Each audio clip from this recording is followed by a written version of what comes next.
Добар ден, почитувани гледачи. Неодамна завршената шаховска олимпијада остави дузина прекрасни остварувања. Во денешниот коментар ние ќе се задржиме на две одлични партии. Првата од нив, помеѓу кубанскиот велемајстор, 23 годишниот Лениер Домингес, еден од двајцата големи кубански шахисти и големи надежи на кубанскиот шах покрај Лазаро Брузон, против веќе ветеранот на светскиот шах, германскиот велемајстор Артур Јусупов на 46 години. Интересно, Домингес двојно помлад од него, но веќе со повисок рейтинг 2647 поени наспроти 2608 поени. А втората партија ќе биде помеѓу водечкиот ерменски велемајстор кој што ја предводеше својата репрезентација до олимпиското злато Левон Ароњан, трето рангира на светската ранглиста, против младиот чешки велемајстор 21 годишниот Давид Навара. Лениер Домингес, почитувани гледачи, имав можност да го запознам токму пред 10 години во Сиенфуегос на Куба, каде што имав чест да играм на еден од 4 турнири на Капабланка, меморијал на Капабланка, и тогаш тој турнир мене ми остана во најубаво сеќавање затоа што победив на него. Прв пат се сретнав со тоа момче со многу би рекол бистри очи, кој што ми остави впечаток со својата неверојатна спокојност за време на партијата. Партијата инаку беше доста жива и интересна. Не успеав да го надиграм во средишницата, дојде еднаква завршница. Си велам, ајде сега во завршница, тука оние што почнуваат да играат шах се најслаби, тука ќе го излажам некаде и се обидов малку насила да ја добијам таа партија. Но откако ја поминав црвената линија, откако малиот Лениер дојде до шанса, во завршница ловец против коњ одигра прекрасно. Интересно, по партијата дојда да анализираат велемајсторите Морович од Чиле, еден од тројцата најдобри шахисти во Јужна Америка и председателот на Кубанската федерација, господинот Силвино Гарсија, исто така познат велемајстор. И тие ја бранеа мојата позиција, а малиот Лениер сам ја водеше својата војска и двајцата велемајстори не можеа да пронајдат спас за мене, иако тоа на прв поглед така не изгледаше. Кога заврши турнирот, победниците дадоа кратки изјави за Кубанската национална телевизија и кога ми поставија прашање што мислам за Лениер Домингес, кажав дека уште самиот Капабланка кажал дека ако сакате да видите некој дали знае да игра шах и дали може да биде добар шахист, дајте му да игра некоја завршница и тогаш ќе видите дали како тој разбира играта. И навистина Домингес ми остави многу добар впечаток и јас кажав дека без друго ако продолжи да работи од него ќе стане многу силен велемајстор. Моите зборови наскоро се потврдија затоа што само за 3 години тој стана велемајстор и тоа необичен велемајстор, тука е достигна и границата од 2600 рейтинг поени, што е секогаш показател, чинител за многу силен велемајстор. Затоа денес ќе почнеме со неговата партија против Артур Јусупов од мечот помеѓу Куба и Германија, која што се одигра на 30 мај. Домингес со бели фигури се отвора стандардно со потегот Е4, а Артур Јусупов многу често се брани со француска одбрана како и во оваа партија. Д4, Д5, коњ С3,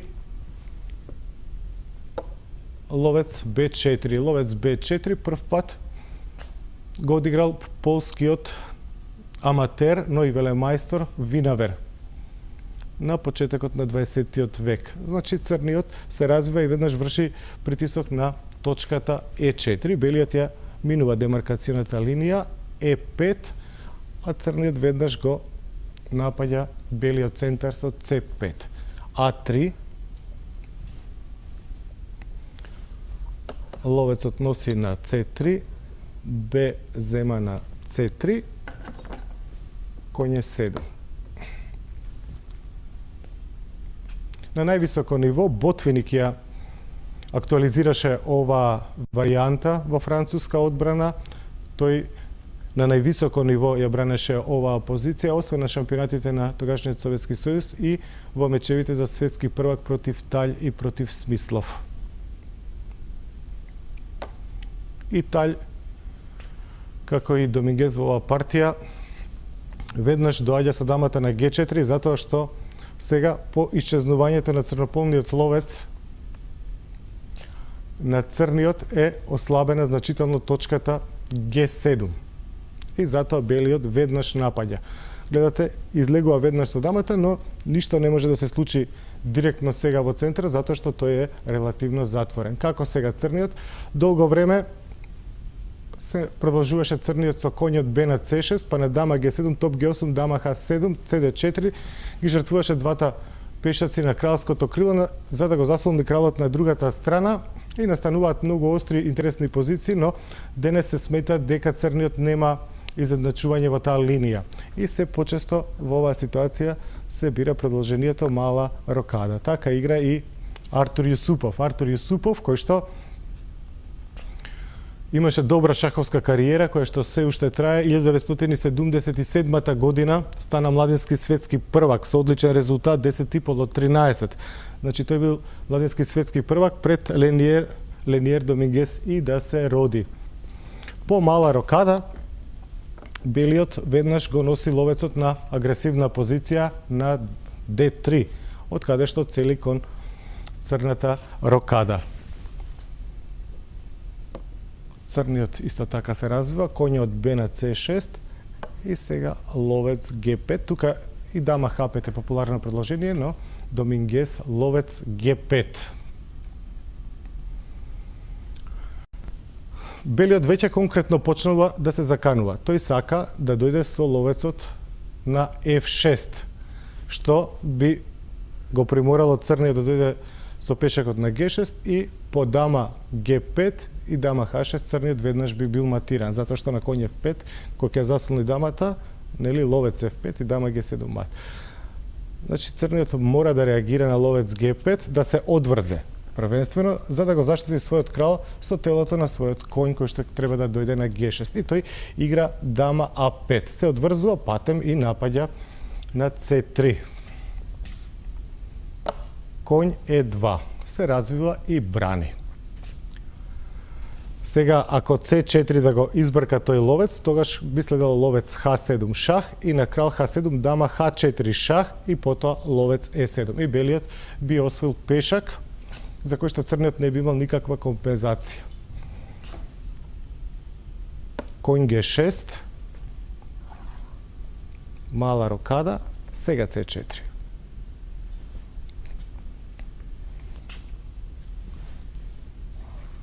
Ловецот носи на G6 и сега F на G6, тоа е изнуден потек, затоа што HG6 би било премногу опасно, затоа што црниот би бил многу слаб на H линијата. Значи белиот топ само треба да дојде на E3, дамата на H4 и мат. FG6 е стандарден потек за ваква ситуација. И сега многу интересна игра Лениер. За очекување е и да речем до некаде и шаблонски начин на водење на нападот е сега белиот да продолжи со H4 со идеја H5.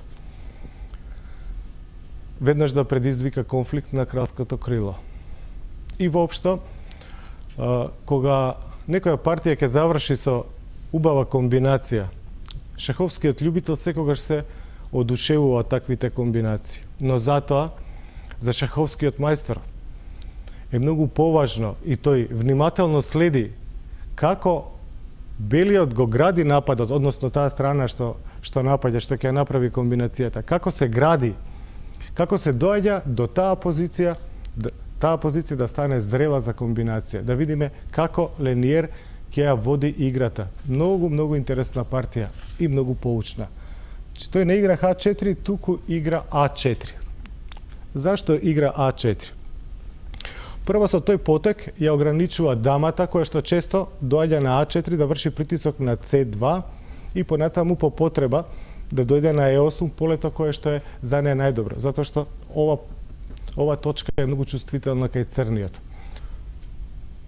По A4, сега црната дама не може да дојде на A4 каде што сака во принцип да дојде, затоа таа се враќа назад. Сега уште еден неочекуван потек, тоа е потегот ловец C1.